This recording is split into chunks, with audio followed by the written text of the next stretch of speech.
This is the Capital Dispatch Podcast. Here's Henry Chisholm. Welcome to the podcast. Today we are talking about housing, more specifically Connecticut Democrats' plans to deal with the issues in housing, ranging from affordability and access to fair treatment for renters. And we're going to start the show off with some good news. Hooray! So the good news is the bills to do this were successfully voted out of the Housing Committee, which means now they go to the House of Representatives. It's March Madness. I was a sports reporter for 10 years, so we're gonna use some sports analogies and references. So think about this like the NCAA tournament. Now the bills are in the Final Four, right? The next two hurdles, the national semifinal and the national championship, is the House of Representatives and then the Senate. And then if you get a signature from the governor to become a law, now you got your championship ring, right? So the bills is Senate Bill 12, which would broaden participation in fair rent commissions, encourage the conversion of commercial properties into residential spaces, and invest in rental assistance programs. There's also House Bill 6889 that would require landlords to show just cause before evicting a tenant. And you can't have some good news without a little bit of bad news. And the bad news is it took like 11 hours to pass these bills.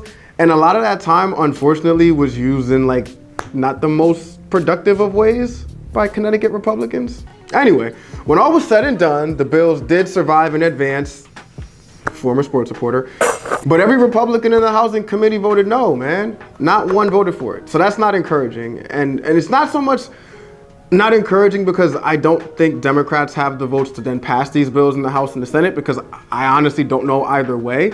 If I find out though, I'll let you know. But more so that two bills directly related to taking aim at addressing the issue of affordability in Connecticut, Republicans in the state emphatically said no.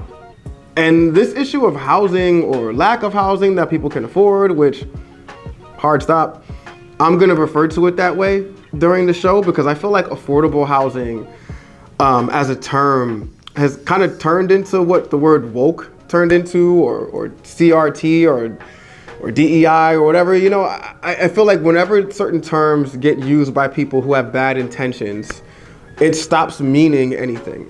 And if it does mean anything, it just means poor, or it means black, or it means another word that I can't say. So housing people can afford.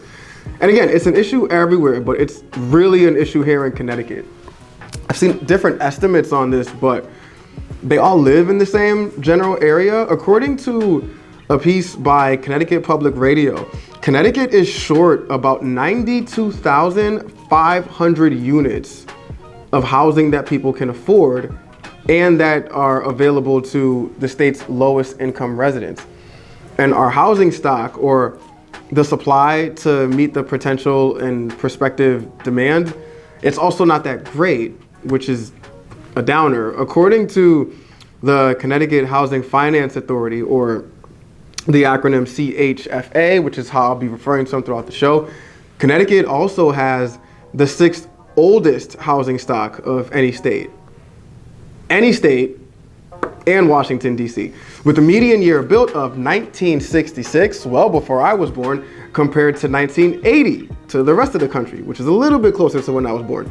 And they say house creation has lagged in part due to the recession in 2008, which makes sense, and also in concert with increases in the state's population over time, which also makes sense. But that means that now more people are competing for a limited number of available and affordable pieces of property that they can actually buy. This increased demand leads to higher costs for Connecticut residents, and also a lot of what we're dealing with too is compounded by COVID and the remnants of it. The CHFA reports that the pandemic led many, especially millennials, to enter the home purchase market for the first time. Me too. Get this, in 2021, Connecticut saw over 61,000 single-family home sales, the highest number since the start of the Great Recession. And as part of that 61,000, me too. For the listening audience, I'm raising my hand. Correspondingly, the median sales price in Connecticut jumped from $234,500 in 2019 to 310,000 in 2022. And I feel like that's like an underestimation. I feel like it might actually even be higher. 32% increase in 3 years. That's what that is. And because this avalanche of bad events is the market that I bought my first home in, I remember how bad it was. And one thing that made houses even more expensive were that they were getting purchased so quickly. Like a house would be on the market for like maybe 5 days and somebody would come and get it. And to remain competitive as buyers, people were taking really big risks. They were waiving inspections, they were waiving appraisals. They were showing up to buy homes with money, with straight up cash, like straight cash, homie, Randy Moss. And the CHFA says that if you couldn't do that, if you couldn't go Randy Moss to buy a house, you probably were not gonna get that house. And they're right. They say home buyers were also routinely offering above the asking price. So what that did is that put lower income buyers with less cash on hand at a major disadvantage. And unfortunately, putting lower income buyers at a disadvantage is something that historically has happened a lot in housing and unfortunately has happened a lot in Connecticut. The fact that you cannot build multifamily housing, that prevents Black and Hispanic people from moving into your town. There's just no two ways about it. And the correlations are almost exact. And they were talking about zoning in that PBS NewsHour piece, and for context and for the record, I haven't mentioned zoning, and I'm not gonna lie, this show is scripted. I have no plans to mention zoning, but it is important to get into why there's this resistance from some communities to, let's just call a spade, integrate, right? Just integrate with other communities. And even if it's at like a relatively like low scale, small scale, they kind of still don't want to do it. So what's the holdup?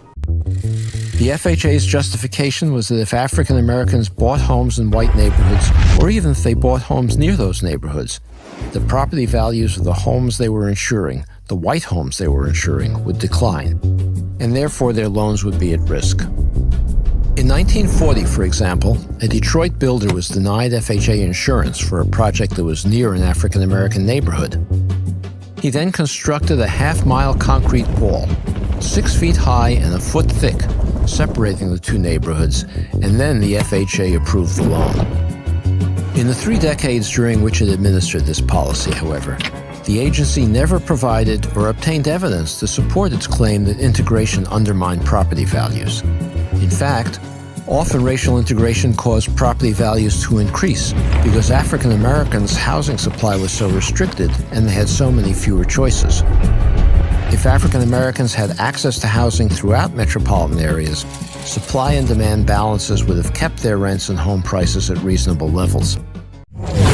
That was from the documentary Segregated by Design, and it's based on, in my opinion, one of the best books on the far-reaching and long-lasting impacts of systemic racism. It's a good book. It's a hard book to read.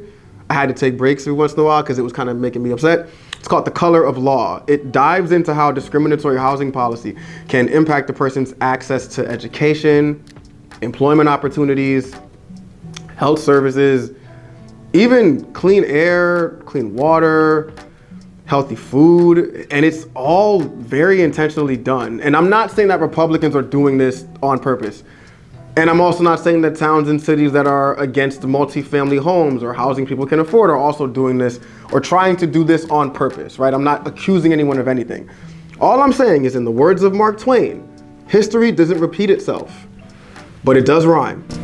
People generally didn't use overtly racist or racial language when these zoning ordinances were put into place, but they have been devastatingly effective in maintaining a town like Fairfield and many other towns in Connecticut as almost entirely white.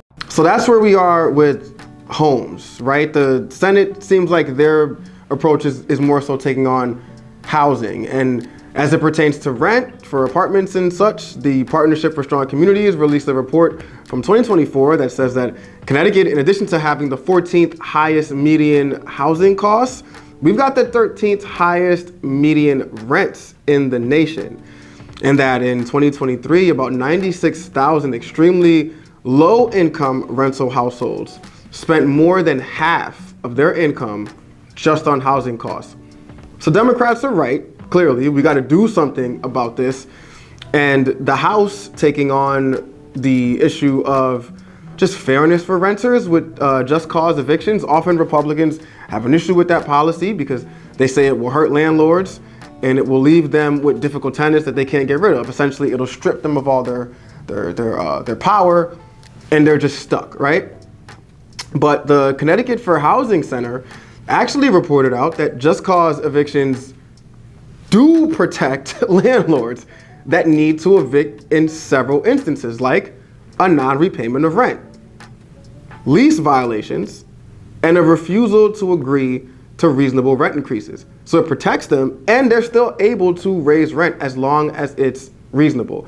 And while they provide these protections for landlords, it also will, according to their estimates, reduce evictions by 11% and reduce lease non-renewals and no-fault move-out notices by an even greater tally. And it will do so in an equitable way, as no-fault evictions are often motivated by illegal discrimination based on race, family status, disability, or other protected traits, right? And people of color and women have been disproportionately impacted by eviction. Connecticut's Black and Hispanic renters are actually 2 to 3 times more likely to be evicted than white renters. So it does rhyme. But thankfully for us, Democrats in Connecticut agree that we do need to do something about housing, whether it's renting or with purchasing a home. And there's different plans, I'm sure, and bills that will come out, and different ideas that will come out, different amendments that will come out as these bills are debated in the House and then in the Senate if it makes it out the House.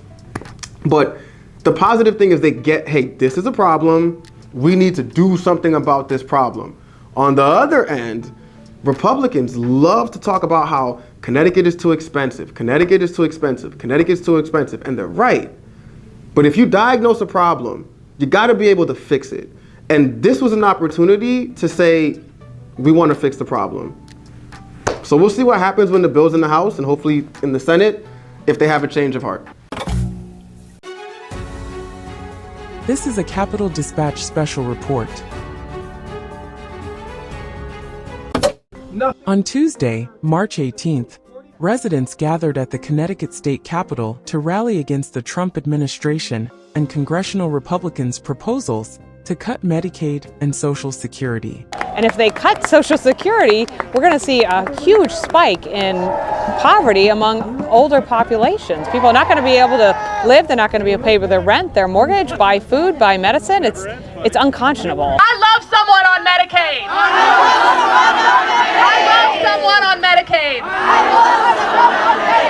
Regarding Medicaid, cuts made to the program by the federal government will lead to higher costs, a more cumbersome process to access care, and even death. A resident spoke on their current struggles and how much worse they would be without Medicaid. I was injured on the job, so now I'm waiting for a knee replacement, but I'm also supposed to be retiring. So if I can't go back to work, and I can't retire and I can't work, the only thing to help pay for all these medical bills I'm about to get is Medicaid. State and federal lawmakers attended the rally and spoke on the need to stay active in pushing back against these cuts, which reportedly are intended to shift upwards of $800 million from a central program away from lower and middle-income people, and instead deliver to the wealthiest in the country in the form of tax cuts. I want to ask you a simple question. Who has the power in this country, Elon Musk or the people? The people! United States Senator Chris Murphy. And we are not going to allow them to rob from us, to steal from us in order to enrich the billionaire class in this country. We are not going to let them do that. United States Representative Rosa DeLauro. Medicaid is in red and blue states, my friend. This is not a partisan issue. So let's go find those members in those districts in the red states and tell their constituents what they are about to lose. The Congress is an institution that responds to external pressure. You are that external pressure. Make your voices heard. Content in the pod comes courtesy of PBS News, CBS News, and Forbes.